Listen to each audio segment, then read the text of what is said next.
You've entered void of rules, a realm where normal constraints cease to exist. But beware, traveller, there is one rule here. You've got to hit subscribe.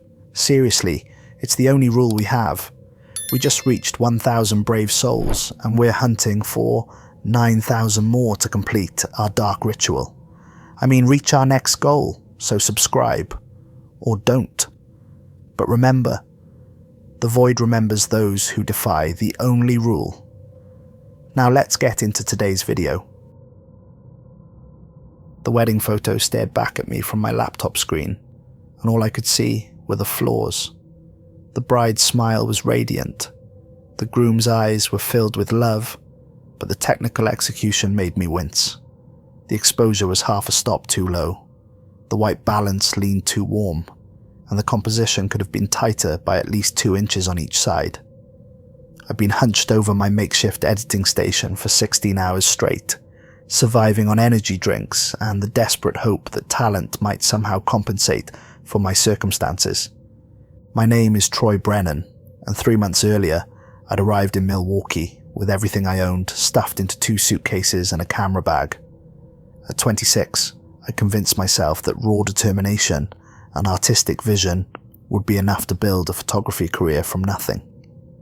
The reality had been a brutal education in the economics of creative industries.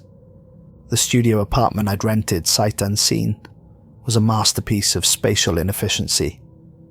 300 square feet that served as bedroom, office, studio, kitchen, and storage facility all at once. Every morning, I'd wake up surrounded by equipment cases stacked like a fortress around my Murphy bed. My knees touching the opposite wall when I sat up. The kitchenette doubled as my photo editing station, with a card table that wobbled every time I touched my mouse. The bathroom was so small I had to step into the shower to close the door, and the single window faced an alley that never saw direct sunlight. During the day, I edited photos by the glow of my laptop screen and a single desk lamp. At night, the sounds from neighbouring apartments bled through paper-thin walls, creating a symphony of televisions, arguments, and what I was pretty sure was someone practicing accordion at 3 in the morning. But after 3 months of shooting friends' events for free, posting constantly on social media, and applying to every wedding photography listing I could find, things were finally starting to turn around. I'd booked 3 paid wedding gigs for the spring season, and the first check had actually cleared. For the first time since moving to Milwaukee, I could afford to look for a real apartment. That's when I received the email alert that would change everything. The subject line was simple: Milwaukee apartment listing, Riverside Towers. When I opened it, I thought there had to be a mistake. Spacious 1-bedroom apartment, it read. Updated kitchen, hardwood floors, bay windows, downtown proximity. Monthly rent? $650. I stared at the number, refreshing the email twice to make sure I was reading it correctly. In Milwaukee's current rental market, anything decent started at $1,200 minimum. I'd been apartment hunting for weeks, touring places that ranged from barely habitable to completely impossible for someone in my financial situation. This was less than half the going rate for comparable spaces. The listing included 5 photos that looked professional but somehow sterile. The apartment was beautiful, spacious rooms with crown moulding, gleaming hardwood floors, and windows that suggested excellent natural light. But something about the images felt off, like they'd been taken in a showroom rather than a place where people actually lived. I called the number immediately, expecting either a disconnected line or a scammer trying to collect application fees from desperate apartment hunters. Riverside Towers Management Office, this is Mrs. Hartwell speaking. The voice that answered was crisp and authoritative, with a kind of measured cadence that suggested someone accustomed to being obeyed without question. There was something else in her tone too, an undertone of evaluation, as if she was already deciding whether I was worthy of her time. Hi, I'm calling about the 1-bedroom apartment listing. Is it still available? Unit 8D, yes, it remains available. Are you prepared for an immediate viewing? The directness of the question caught me off guard. Most landlords I dealt with wanted to screen potential tenants over the phone first, asking about employment and rental history before agreeing to show anything. You mean today? I mean this afternoon, 2 o'clock or 4 o'clock. Those are your only options. If you're not serious about renting, please don't waste my time, or yours. I glanced at my watch. It was already past noon, and I had a client consultation scheduled for 3. 4 o'clock works for me. Excellent. Bring your current lease agreement, 3 months of bank statements, 2 forms of identification, and proof of employment. If you're missing any required documentation, the viewing will be terminated immediately. The line went dead before I could ask any questions about the apartment or building. At 3:55 that afternoon, I stood on the sidewalk outside Riverside Towers, double-checking the address on my phone. The building was more imposing than the photos had suggested. 8 stories of dark brick rose from a meticulously maintained lawn, with geometric landscaping that looked like it belonged at a corporate headquarters rather than a residential complex. The architecture had that distinctly 1980s institutional feel, all sharp angles and tinted windows that reflected the late afternoon sky like watching eyes. What struck me most was the complete absence of sound. For a building that had to house at least 60 units, I heard nothing. No air conditioners humming, no televisions bleeding through windows, no conversations from balconies or courtyards. Even the street traffic seemed muffled, as if the building itself absorbed sound rather than conducting it. The landscaping was equally unsettling in its perfection. Every shrub was trimmed to geometric precision, every flower bed arranged with military symmetry. The grass looked like it belonged on a golf course, and I couldn't see a single leaf or piece of debris anywhere on the grounds. It was the kind of maintenance that suggested either enormous expense or an obsessive attention to detail that bordered on pathological. I pushed through heavy glass doors into a lobby that felt more like a bank than an apartment complex. The floors were polished black marble that reflected the fluorescent lighting overhead, creating the illusion of walking on a dark mirror. The walls were covered in dark wood paneling that absorbed light and seemed to make the space smaller than it actually was. Brass fixtures provided accent lighting that cast long shadows into corners where the main lighting didn't reach. A security desk sat empty near the entrance, its surface bare except for a sign-in book and a pen chained to the desk with a length of cable that looked heavy enough to anchor a boat. The book was open to today's date, but the page was completely blank. Either I was the first visitor of the day, or people weren't signing in. Behind the security desk, a directory listed apartment numbers and tenant names, but something about it seemed wrong. The names blurred together when I tried to read them, as if the letters were shifting slightly whenever I wasn't looking directly at them. I blinked and refocused, but the effect persisted. Mr. Brennan. I turned to see a woman approaching from a hallway marked Management Office. Mrs. Hartwell looked exactly like her voice had sounded, all sharp edges and controlled authority. She appeared to be in her mid-50s, with steel grey hair pulled back in a bun, so tight it seemed to stretch the skin around her temples.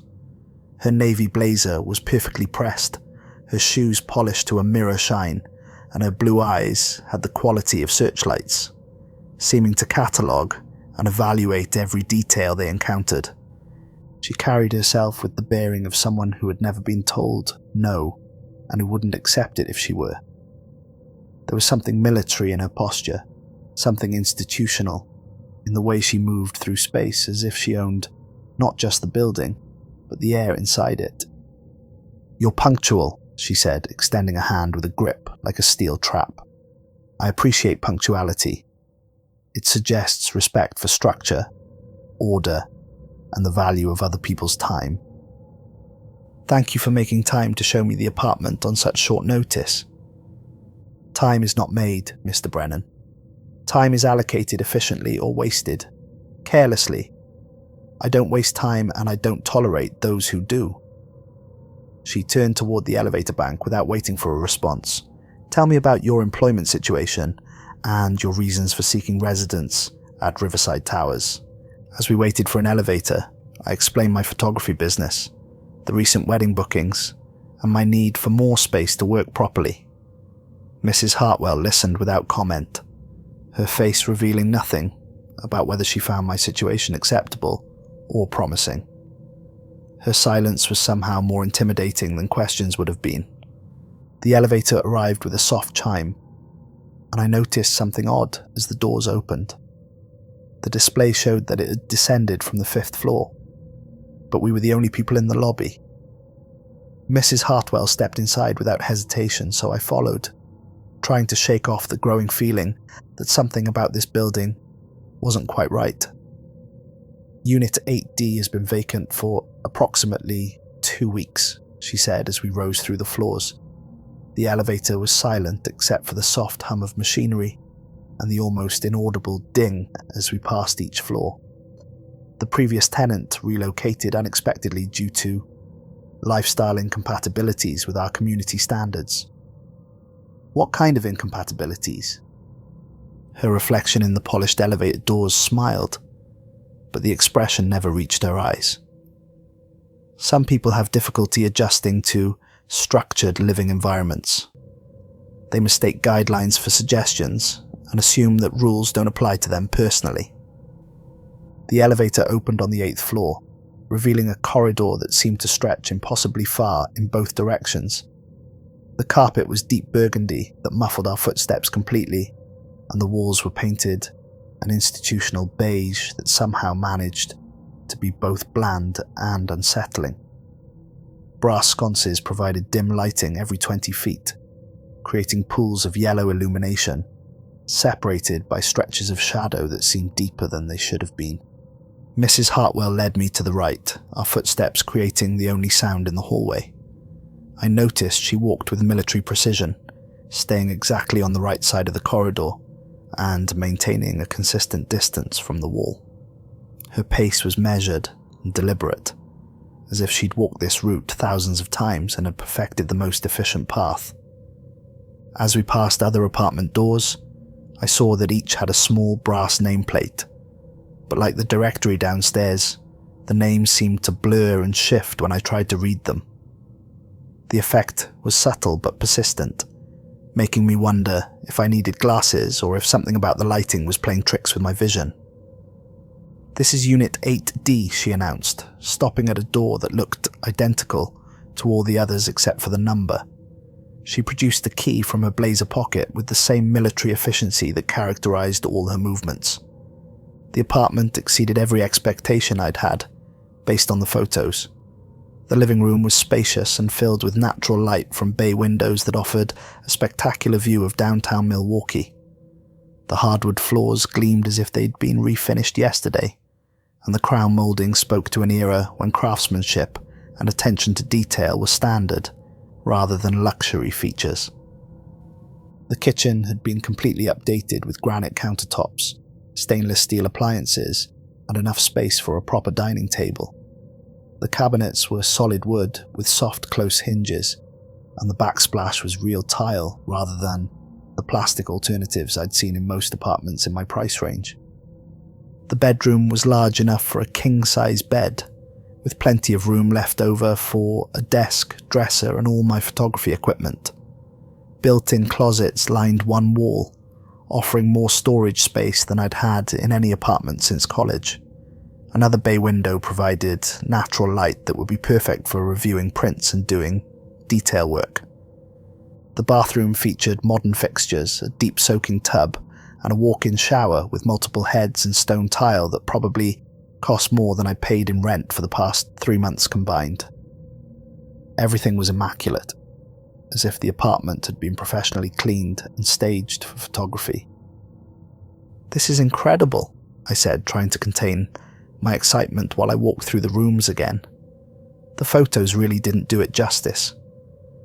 "Photography rarely captures the full reality of a space," Mrs. Hartwell replied, watching my reaction with those searchlight eyes. The rent is $650 per month, with first month's rent and security deposit due at signing. No pets, no smoking, no subletting, no exceptions under any circumstances. I continued my tour, looking for the catch that would explain the impossibly low rent. The appliances were all high-end models, the fixtures were quality brands, and the location was perfect for my business needs. Everything about the apartment suggested it should rent for twice what she was asking. I have to ask, why is the rent so much lower than comparable units in the area? Mrs. Hartwell's expression softened slightly, and for the first time since meeting her, she seemed almost human. Riverside Towers has been in my family for 3 generations. My grandfather, Harold Hartwell, built this building in 1982 with a very specific vision.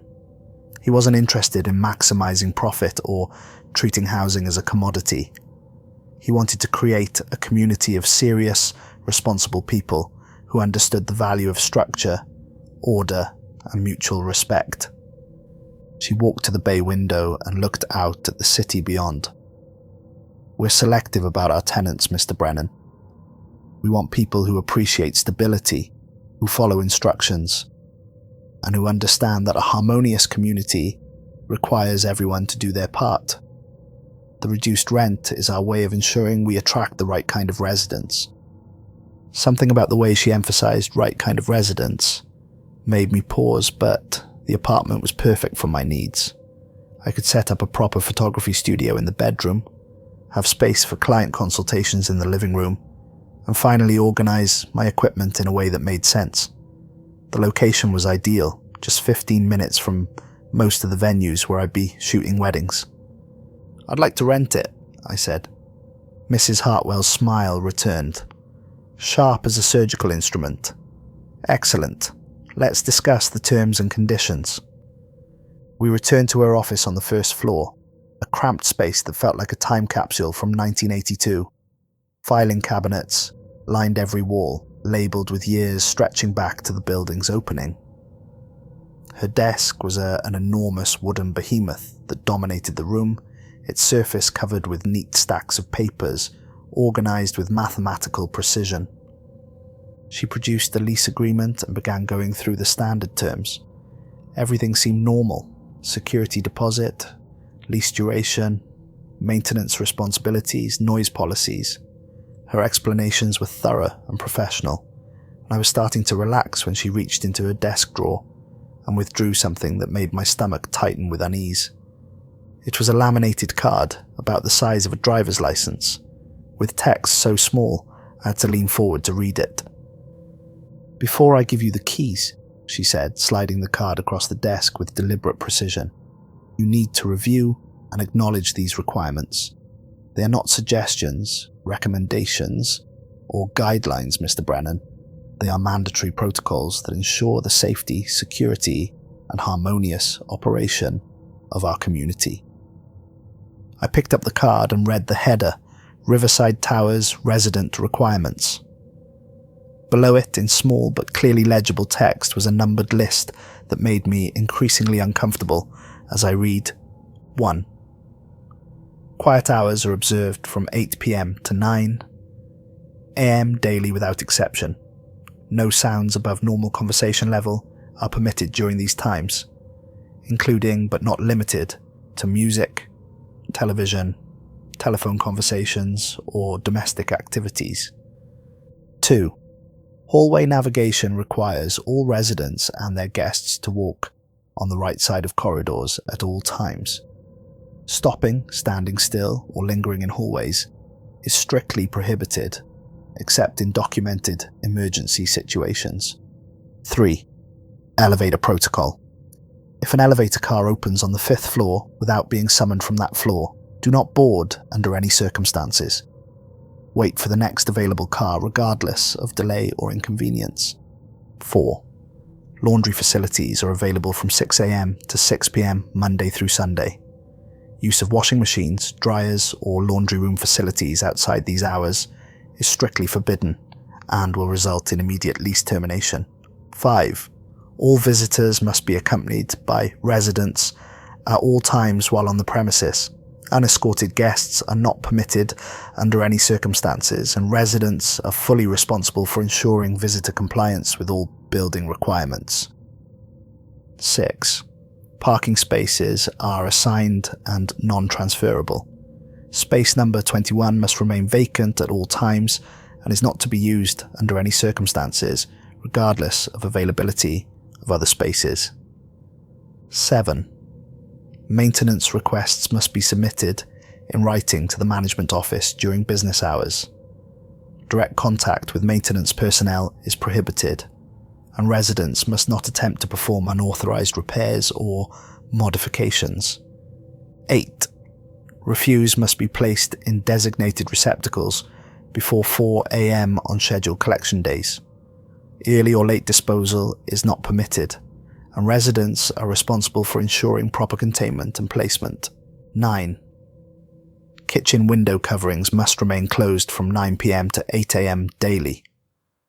Bedroom and living room window treatments may be adjusted according to resident preference during these hours. 10. Emergency stairwells are reserved for emergency evacuation only.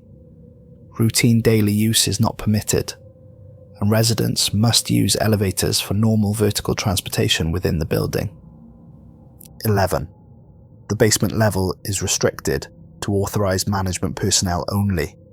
Resident access is prohibited under all circumstances, and unauthorized entry will result in immediate lease termination and possible legal action. 12. Mail must be collected within 36 hours of delivery confirmation. Unclaimed items will be disposed of according to postal regulations, and the building management is not responsible for any resulting losses or complications. 13. The community recreation room closes at 7 p.m. precisely every day. Automatic lighting and climate control systems will engage at this time, and residents remaining in the space after closure are subject to immediate lease termination. I looked up from the card, feeling like I'd just read the bylaws of a military installation rather than apartment building rules. These are incredibly specific. Is there a particular reason for this level of detail? Mrs. Hartwell's expression didn't change, but something in her eyes suggested I'd asked exactly the question she'd been expecting. 3 generations of management experience have refined these protocols, Mr. Brennan. They ensure that all residents can enjoy a peaceful, secure, and harmonious living environment. Tenants who follow them precisely have absolutely no problems whatsoever. Those who choose to interpret them creatively or ignore them entirely. She paused, letting the implication settle like dust in the air.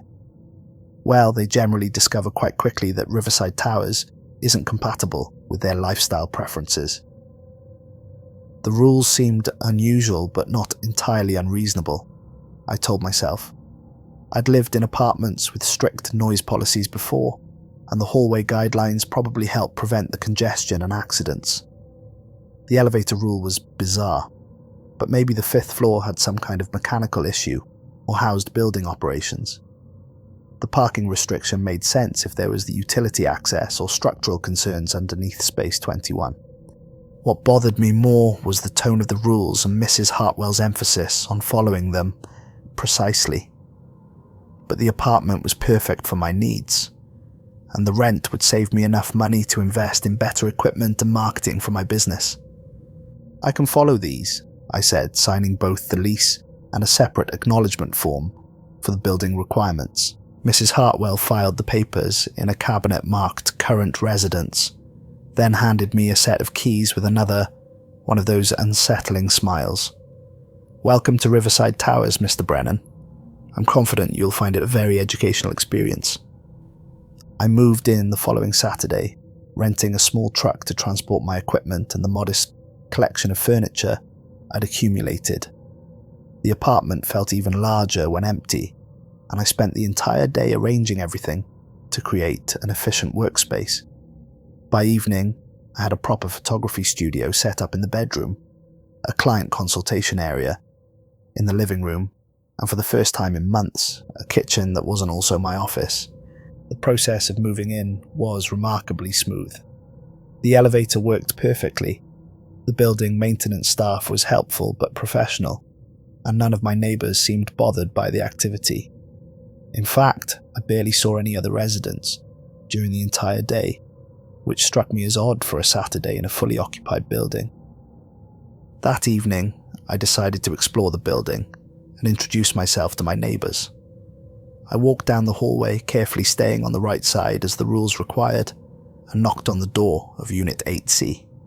The man who answered looked like he'd been surviving on coffee and insomnia for weeks. He appeared to be in his late 30s with prematurely grey hair and the kind of exhausted eyes that suggested chronic stress or sleep deprivation. He wore a hotel uniform with a name tag that read Neil Thompson, and when he saw me, his expression immediately became guarded. "You're the new guy in 8D, he said, glancing nervously down the hallway as if checking to make sure we weren't being observed. "Welcome to the neighbourhood, I guess." "Thanks, I'm Troy. Just moved in today." "You got the rules right from Mrs. Hartwell?" His voice dropped to barely above a whisper, and he stepped closer to the doorframe, as if trying to minimise how much of the hallway could see him. "Yeah, she went over them with me pretty thoroughly. Pretty detailed stuff." Neil's face went completely pale, and he looked genuinely frightened. "Listen, Troy, I've been here 2 years now. Those rules aren't just building policies or insurance requirements. They're life and death serious. People who break them don't get written up or evicted through normal legal processes, they just disappear." I laughed, thinking he was trying to initiate some kind of new tenant hazing ritual or urban legend. Come on, they're apartment rules. What's the worst that could happen? A fine? Lease termination? Neil stepped even closer and lowered his voice to the point where I had to strain to hear him. 3 months ago, there was a woman in 8B, Jennifer Walsh. She worked as an emergency room nurse at St. Mary's, pulled double shifts all the time. Nicest person you'd ever want to meet. Always said hello in the hallways. Helped people with groceries. That kind of neighbour everyone wishes they had. What happened to her? One night she came home around 2 a.m. from a particularly brutal shift. 18 hours straight. Multiple trauma cases. The kind of night that leaves you completely exhausted and barely functional. Security camera in the hallway caught her walking on the left side instead of the right when she came back from the elevator. So what happened? Did she get a warning letter? Neil's hands were visibly shaking now. The next morning, her apartment was completely empty. Not moved out empty, not evicted empty, but erased empty.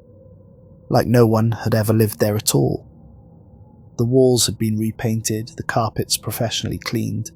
Even the nail holes where she'd hung pictures had been filled and touched up. Management said she'd terminated her lease, effective immediately, and relocated for a job opportunity. Maybe she did move out suddenly. People get job offers, family emergencies come up. Her car sat in the parking lot for a week after she supposedly moved out, Neil whispered, his voice barely audible. I watched Mrs. Hartwell have it towed on day 8, and I heard her scream that night, around 2:30 in the morning. Just once, but it was the kind of scream that wakes you up from a dead sleep and makes your blood freeze. Then, absolute silence, like someone had turned off a radio. Something about his genuine terror was starting to affect me. Despite my rational mind's insistence that this had to be some kind of elaborate story. Did you call the police? Report her missing? I tried. They said they'd investigated and confirmed she'd moved voluntarily. Had documentation and everything, but her mail kept coming for 2 weeks after that. Bills, personal letters, a package from her sister. I watched Mrs. Hartwell collect it every day and throw it directly into the dumpster without opening anything. That's really strange. There've been others, Troy. Way more than I can count or remember clearly. Always the same pattern. Someone breaks one of the rules, there's a sound in the night, and by morning, they're gone like they never existed. The apartment goes back on the market within days. Same rent, same lease terms, Same everything. Neil glanced at his watch and started backing into his apartment. I have to get to work. Night shift at the Marriott downtown. Just please be careful, okay? Follow every single rule, every single time. Don't think any of them are suggestions, or that Mrs. Hartwell won't notice minor violations. She notices everything, and the building itself seems to enforce the rules when she's not around. He closed the door quickly, leaving me standing in the hallway with a growing sense of unease that I couldn't shake. I walked back to my apartment, staying carefully on the right side of the corridor, and tried to process what he'd told me. Urban legends, I decided.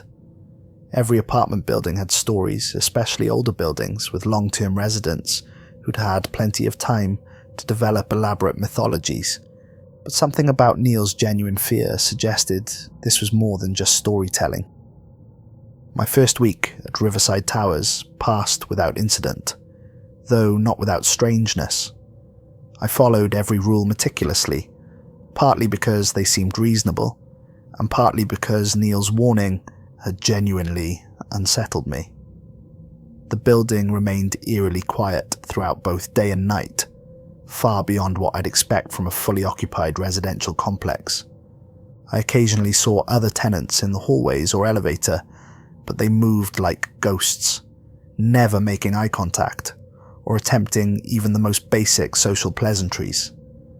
They walked with the same measured precision as Mrs. Hartwell, staying exactly on the right side of corridors, never stopping or lingering, moving through the building as if they were following invisible tracks laid down by some higher authority. The strangest thing was the elevator's behavior. Multiple times each day it would arrive at my floor, having made an unexplained stop at the 5th floor. The display would clearly show it descending from 5, but I never saw anyone get off or on. Following the rules religiously, I'd always wait for the next elevator car, but I couldn't help wondering what would happen if I ignored the protocol and boarded anyway. The 5th floor itself was a mystery. I tried to get off there during my first week just to satisfy my curiosity about what made it special, but the elevator buttons for that floor didn't respond to pressure. They weren't broken or stuck. They simply didn't activate when pressed, as if they'd been programmed to ignore input from certain residents. I also became fascinated by parking space 21. It was located dead center in the lot, surrounded by red tape that looked like it had been refreshed recently. The asphalt appeared to have been repainted within the last few months, despite the space never being used. The lines were crisp and bright, and sometimes I'd notice Mrs. Hartwell standing near it during her evening building inspections, just staring at the empty rectangle with an expression I couldn't interpret. The basement door was another source of mounting curiosity. It was located off the main lobby, secured with 4 different deadbolts and a laminated sign, warning that access was restricted to authorized personnel only. I never saw anyone go in or out, but sometimes when I was checking my mail in the lobby, I'd hear faint sounds from below. Not voices exactly, but something that might have been movement or machinery operating on cycles I couldn't predict. Most unsettling were the footsteps I heard every night at exactly 1:45 a.m. They were slow and deliberate, covering what sounded like the entire length of the 8th floor hallway. The sound would begin at one end of the corridor and progress steadily to the other, lasting for approximately 2 minutes before stopping abruptly. The footsteps had a measured quality, like someone conducting a patrol or inspection. I'd gotten up to look several times during that first week, but the hallway was always empty when I opened my door. The corridor would be lit only by the dim brass sconces, creating pools of yellow illumination separated by stretches of shadow that seemed deeper and more substantial than they should have been. Despite these oddities, I was happier than I'd been since moving to Milwaukee. The apartment was perfect for my professional needs, allowing me to work more efficiently than ever before. My photography business was thriving with the additional space. I completed 2 wedding shoots with excellent results, and word-of-mouth referrals were bringing in more inquiries than I could handle. By the end of my 4th week, I'd grown comfortable with the building's peculiarities. The rules had become second nature, integrated into my daily routine so completely that I followed them without conscious thought. The elevator's mysterious fifth-floor stops no longer bothered me, and I barely noticed the nightly footsteps anymore. I was building a life that worked, both professionally and personally. That growing sense of comfort and routine would prove to be my fatal mistake. It was a Sunday evening in late March, unseasonably warm for the time of year, and I was deep into editing photos from a wedding I'd shot that weekend. The ceremony had been at the historic Pabst Mansion, and the reception was held in their ballroom with incredible natural light filtering through vintage windows. The bride and groom had specifically requested a quick turnaround because they wanted to share images on social media before leaving for their honeymoon in Italy. I'd been working for 10 hours straight, completely absorbed in the technical and artistic challenges of the editing process. These photos represented some of my best work to date. I captured genuine emotion in every frame. The lighting had been spectacular throughout the event, and the composition was exactly what I'd envisioned when I planned each shot. This wedding was the kind of portfolio piece that could establish my reputation in Milwaukee's competitive photography market. The couple had connections throughout the city's social scene, and if I delivered something exceptional, it could lead to referrals that would transform my business from a struggling startup into a legitimate career. Around 11:15, I realized I was out of printer ink. I had a crucial client meeting Monday morning with a couple planning their summer wedding at the Milwaukee Art Museum. They'd specifically requested printed samples demonstrating different editing styles and artistic approaches, and I needed to show them at least a dozen different techniques to justify the premium pricing I was hoping to establish. I remembered seeing a 24-hour Walgreens about 4 blocks away when I'd explored the neighborhood during my first week. The walk would give me a much-needed break from staring at my computer screen, and the cool evening air might help clear my head for the final hours of editing work. I grabbed my wallet and keys, figuring I could make the round trip in 25 minutes maximum. The pharmacy was a straight shot down the main street, and I'd noticed during previous walks that the neighborhood was safe and well lit even late at night. I was so focused on my work deadline and the technical challenges still ahead that I didn't even consider the time or consciously think about the building's regulations. My mind was completely occupied with color balance, exposure correction, and the artistic decisions that would make these photos stand out from the dozens of other wedding photographers competing for the same clients.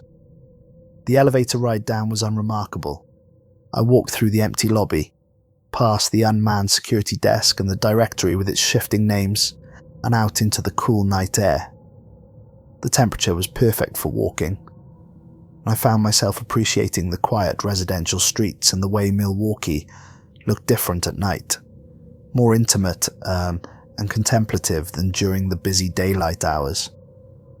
The Walgreens was exactly where I'd remembered, brightly lit and surprisingly busy for nearly midnight on a Sunday. I found the ink cartridges I needed, and also grabbed an energy drink for the remaining hours of work ahead. The cashier was a college student who looked as tired as I felt, working what was probably a weekend job to pay for textbooks and rent. We exchanged the kind of knowing nod that people share when they're both pushing through fatigue to meet their obligations. The walk back was equally pleasant. I was mentally organizing my approach to the remaining photos, thinking through the color correction techniques I wanted to try and the artistic effects that would showcase my skills to the Monday morning clients. I had maybe 2 hours of concentrated work left, and then I could get some sleep before what I hoped would be a career-defining presentation. I was so absorbed in planning my editing workflow that I barely noticed entering the building or taking the elevator back to the 8th floor. My mind was occupied with technical details and artistic possibilities, the kind of focused concentration that made everything else fade into the background. I was running through a mental checklist of the prints I needed to prepare when I turned the corner from the elevator toward my apartment. That's when I realized what I'd done. I was walking on the left side of the hallway, less than 15 feet from my door. The realization hit me like a physical blow, and I stopped walking immediately. But stopping made it worse. Now I was violating 2 rules simultaneously. I looked around, suddenly hyper-aware of my surroundings, in a way that made my skin crawl. The building felt different than it had just moments before. The usual background hum of electrical systems, air conditioning, and the subtle sounds that any large building makes had stopped completely.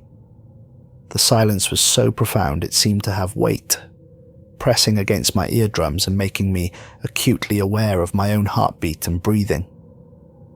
For a moment, I considered my options. I could walk back to the elevator and approach my door from the correct side, following protocol exactly as Mrs. Hartwell had specified. But I was so close to my apartment, maybe 12 feet away. The logical part of my mind insisted that nothing would happen. These were just apartment rules, institutional policies designed to maintain order and prevent accidents. Neil's stories were urban legends, the kind of folklore that developed in any close-knit community where people had too much time to imagine patterns and conspiracies. But another part of my mind, a deeper instinct that evolution had programmed for survival, was screaming at me to run. Not walk back to the elevator, not follow proper protocol, run as fast as possible toward the nearest exit and never look back.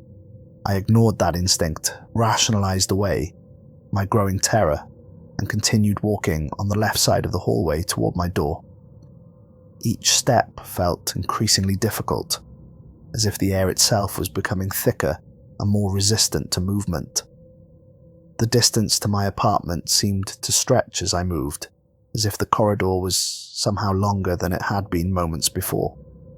The shadows between the brass sconces appeared darker and more substantial, and I had the increasingly unshakable sensation that something was moving within them, pacing me as I walked. Not following me, but moving parallel to my progress, staying just at the edge of my peripheral vision, where I couldn't quite focus on what I was seeing. I was reaching for my door handle when I heard the first sound. It started as something like wind chimes in the distance, a soft metallic tinkling that seemed to come from everywhere and nowhere, simultaneously. But as I fumbled with my keys, trying to get them aligned with the lock despite my hands shaking, the sound grew louder and more complex. It wasn't wind chimes at all. It was like the sound of glass breaking, but played in reverse, as if thousands of shattered pieces were slowly reassembling themselves into something whole and purposeful. I turned around, still holding my keys, and saw that the hallway lights were beginning to behave in ways that defied every natural law I understood. Starting from the far end of the corridor, they began to flicker in a precise mathematical pattern. Each light would dim for exactly 3 seconds, brighten to full intensity for 1 second, then dim again for 2 seconds before returning to normal. But during the dimming cycles, I could see things moving in the darkness. They weren't human shapes or anything I could easily categorize. They moved too fluidly, too purposefully, like liquid shadow given intent and direction. The movements had an intelligence behind them, a sense of purpose that suggested they weren't random phenomena, but controlled actions directed by some kind of awareness. I pressed my back against my apartment door and tried desperately to insert the key into the lock, but my hands were shaking so badly I couldn't get the alignment right. The key kept scraping against the metal around the lock, creating small, scratching sounds that seemed impossibly loud in the supernatural quiet. The sound changed again, becoming more distinct and recognizable. Whispers, I realized. Dozens of voices speaking in perfect unison, though I couldn't make out individual words at first. They seemed to be emanating from the shadows themselves, growing louder as the wave of flickering lights moved closer to my position. The voices became clearer as the presence strengthened. "Wrong side," they repeated in harmonious unison. "Wrong side, wrong side, wrong side." I finally managed to get the key into the lock and turned it with enough force that I was afraid it might break. The deadbolt clicked open and I pushed against the door handle with desperate urgency, but as I tried to step backward into my apartment, I felt something cold touch my shoulder. Not like a hand or any physical contact I could understand, but like ice water spreading across my skin, seeping through my shirt and into my flesh, with a sensation that bypassed my nervous system entirely. The whispers became a chorus, overlapping into a cacophony of accusation and judgment. "Rules are rules," they chanted. "Structure and order, safety and security, wrong side, wrong side, wrong side." I spun around to face the hallway, hoping to see something I could understand, something I could fight or reason with. Instead, I saw that the normal architecture of the corridor had been replaced by something impossible. The hallway stretched away from me into infinity, lined with the same brass sconces but extending far beyond where the building's walls should have ended. The ceiling had risen to an impossible height, disappearing into darkness that seemed to have substance and weight. The shadows between the lights were moving independently now, reaching toward me with appendages that might have been arms, or tentacles, or something my mind couldn't process without breaking. They moved with deliberate purpose, coordinated in a way that suggested a single controlling intelligence, directing multiple extensions of itself. I tried to step backward into my apartment, but my legs wouldn't respond to my commands. It was as if the air itself had become viscous and constraining, holding me in place while the cold sensation spread from my shoulder down my entire arm. I could feel something gripping me, not physically, but on a level that existed beyond physical reality. The whispers grew louder, more insistent. Violation detected, protocol breach confirmed. Correction initiated. I opened my mouth to scream, but no sound emerged. My vocal cords seemed to have been disconnected from my brain, leaving me mute in the face of approaching horror that defied every category of experience I possessed. The darkness was almost complete now, and I could feel myself being drawn into it, pulled away from my apartment door by forces I couldn't understand or resist. My keys fell from nerveless fingers, hitting the carpet with a soft thud that seemed impossibly loud in the supernatural stillness. The sound echoed down the infinite corridor, bouncing off walls that no longer existed in any recognizable reality. The last thing I remember was the sensation of falling upward, as if gravity had reversed itself, and I was being pulled toward a ceiling that had disappeared into endless night. My apartment door, which had been right behind me, seemed to recede into the distance until it was just a pinpoint of light in an ocean of darkness. Then, even that disappeared, and everything went black. But the darkness wasn't empty. It was full of whispers, full of rules being recited in perfect unison by voices that had once belonged to people like me. People who had made simple mistakes, who had forgotten momentarily about the protocols that governed life at Riverside Towers. I could hear them all now. Jennifer Walsh, the nurse who had walked on the wrong side after an 18-hour shift. Marcus Chen, who had used the laundry room at 6:15 p.m. and thought 5 minutes wouldn't matter. Sarah Rodriguez, who had left her kitchen blinds open one night because she'd fallen asleep on the couch. Dozens of them, maybe hundreds, all reciting the rules in eternal chorus, all part of whatever Riverside Towers had become over the 43 years since Harold Hartwell had built it with his vision of structure and order. And now I was part of it too. Mrs. Hartwell arrived at her office Monday morning to find the usual stack of administrative tasks waiting on her desk, along with several items that required immediate attention. Among them was a note written in her own handwriting, though she had no memory of composing it. Unit 8D requires immediate turnaround. Previous tenant relocated due to lease violation. Prepare for new occupancy. She walked to the lobby and updated the building directory, carefully removing Troy Brennan's name from the slot beside Unit 8D. Then she updated her rental listings, posting the apartment as available for immediate occupancy at the same rent she'd quoted to every previous tenant. The photos were already prepared. They never needed updating because the apartments always returned to exactly the same condition after each turnover.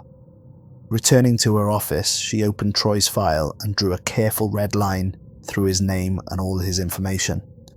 The file went into the large cabinet marked Former Residents, which occupied an entire wall and was organised by year and then alphabetically. The cabinet was nearly full now, with files dating back to 1982, when the building had first opened for occupancy. She would need to order additional filing space soon, she noted in her daily planner.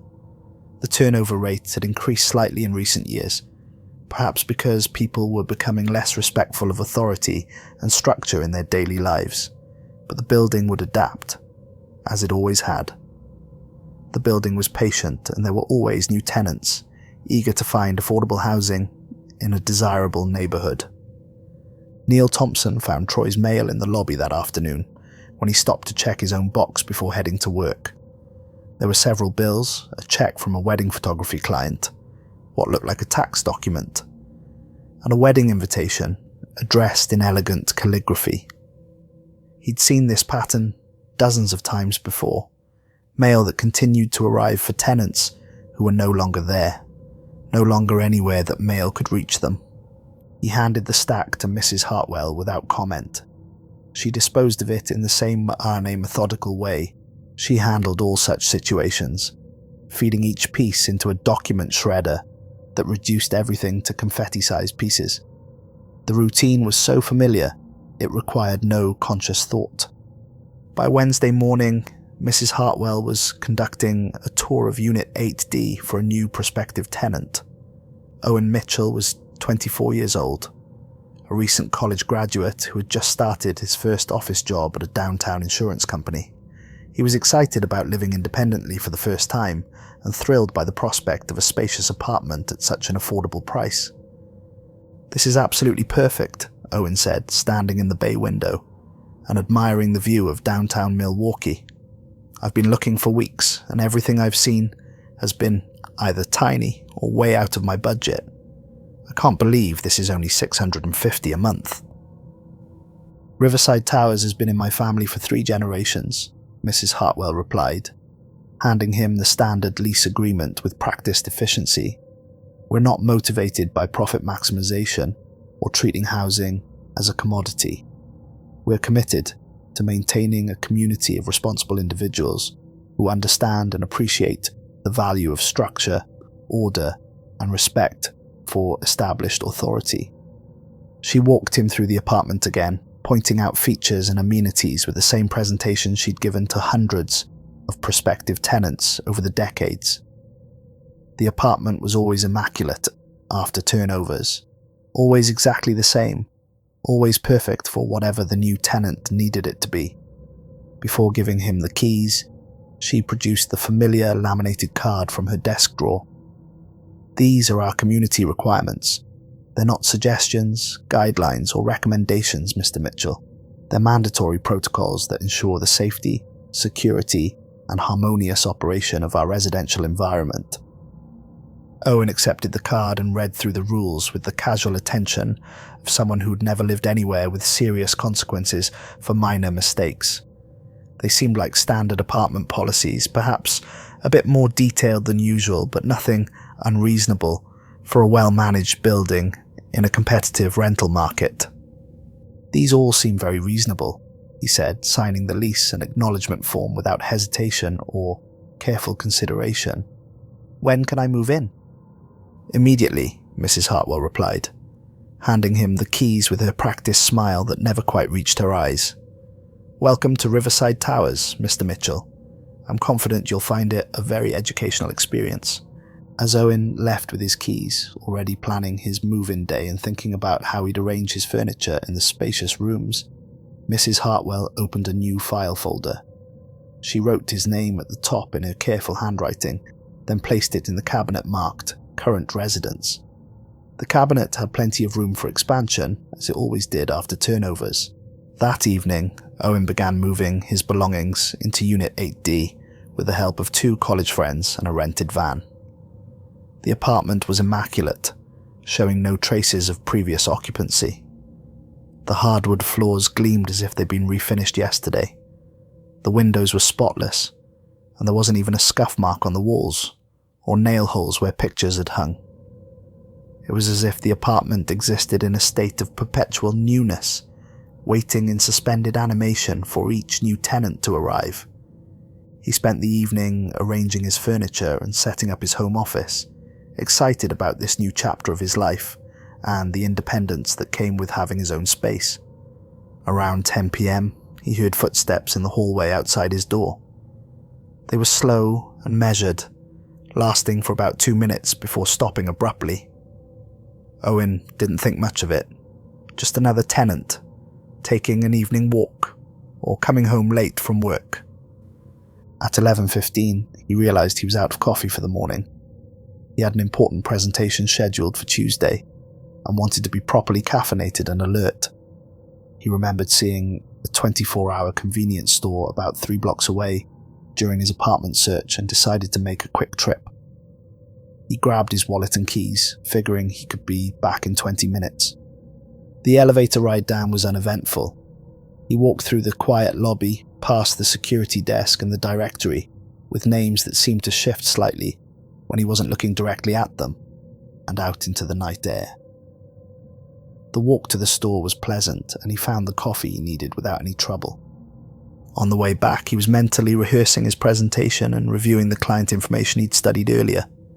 He was thinking about making a good impression on his new colleagues and establishing himself as a valuable team member when he entered the building and took the elevator back to the 8th floor. The hallway was dimly lit, as it always was after 10 p.m. He walked toward his apartment, his mind still occupied with work concerns and the excitement of living in his first real adult apartment. He was about 3/4 of the way to his door when he remembered something Mrs. Hartwell had said about following the building's requirements. Precisely. He looked down and realised he was walking on the left side of the hallway. For a moment, he considered whether it really mattered. They were just apartment rules after all, probably designed to prevent congestion during busy periods or reduce noise for other residents. But something about Mrs. Hartwell's emphasis on following protocols exactly made him reconsider.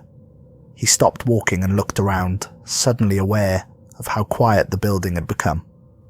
The silence was deeper than he had noticed before, extending beyond normal nighttime quiet into something that felt almost supernatural. No sounds of televisions through walls, no air conditioning systems humming, no distant traffic noise from the street. Just absolute stillness that seemed to press against his eardrums.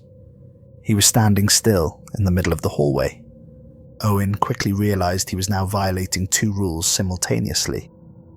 He moved to the right side of the corridor and continued toward his apartment, making a mental note to be more careful about the building's requirements. As he unlocked his door, he thought he heard something like distant wind chimes, but when he paused to listen more carefully, the sound was gone. He went inside and locked the door behind him, already forgetting about the momentary lapse in attention. Tomorrow he would establish a proper routine, and he would be more mindful about following the building's protocols. After all, they were there for everyone's benefit, and Mrs. Hartwell had been very clear about their importance. In her office, Mrs. Hartwell sat at her desk reviewing the quarterly reports that document Riverside Towers' remarkable stability over more than 4 decades. The building had maintained full occupancy continuously since opening, with a tenant satisfaction rate that any property management company would envy. The secret, she knew, was maintaining proper standards and ensuring that residents understood the critical importance of following established protocols, without exception. She opened Owen's file and smiled at the fresh, unmarked page. Such promise, such potential for growth and learning. Then, she glanced at the cabinet marked "Former Residents" and calculated how much longer she could delay ordering additional filing space. The current cabinet was nearly at capacity, and based on historical patterns and the increasing lack of respect for authority in modern society, she would need room for expansion relatively soon. But that was a problem for future consideration. Tonight, the building was quiet and orderly, all residents safely in their units, all protocols being followed. The building itself seemed to settle into its nightly routine with satisfaction, the subtle creaks and adjustments of an old structure finding its comfortable position for the hours of darkness ahead. In the hallway of the 8th floor, the lights flickered once in perfect unison, then returned to their normal dim glow. But in the brief moment of darkness between the flicker and the return of light, something moved through the shadows, something that had been waiting patiently for the next lesson to begin, the next opportunity to teach the importance of structure and order. The rules were simple after all. Walk on the right side of the hallway. Don't stop or stand still in corridors. Follow the elevator protocols. Observe quiet hours. Keep window coverings closed during designated times. Submit maintenance requests in writing. Collect mail promptly. Use laundry facilities only during approved hours. Follow the guidelines precisely and everything would be fine. Break them, even momentarily, even with the best of intentions, and join the ever-growing collection of files in Mrs. Hartwell's cabinet. Riverside Towers had been in the Hartwell family for 3 generations, and the building itself had evolved into something more than brick and mortar, more than a simple residential structure. It had become a teacher, patient and thorough, with lessons that could never be forgotten once learned. There were always new students eager to enroll, always new tenants who thought the rules were merely suggestions, or that minor violations wouldn't really matter. There were always new tenants who would discover, too late, that some educational experiences could never be repeated, never undone, never escaped. The building waited in its eternal silence, ready for the next mistake, the next lesson, the next name to add to the growing archives of those who had learned the true meaning of structure and order. And in the basement, behind 4 deadbolts and restricted access warnings, something stirred in satisfaction at the completion of another successful instruction cycle. The whispers grew slightly louder, adding one more voice to the eternal chorus. One more student had learned the most important lesson of all, that some rules exist for reasons beyond human understanding, and that breaking them leads to consequences beyond human imagination. And in Unit 8D, Owen Mitchell slept peacefully, unaware that his education had already begun, unaware that the building was already watching, already waiting for his first inevitable mistake. Because in Riverside Towers, everyone eventually made a mistake. Everyone.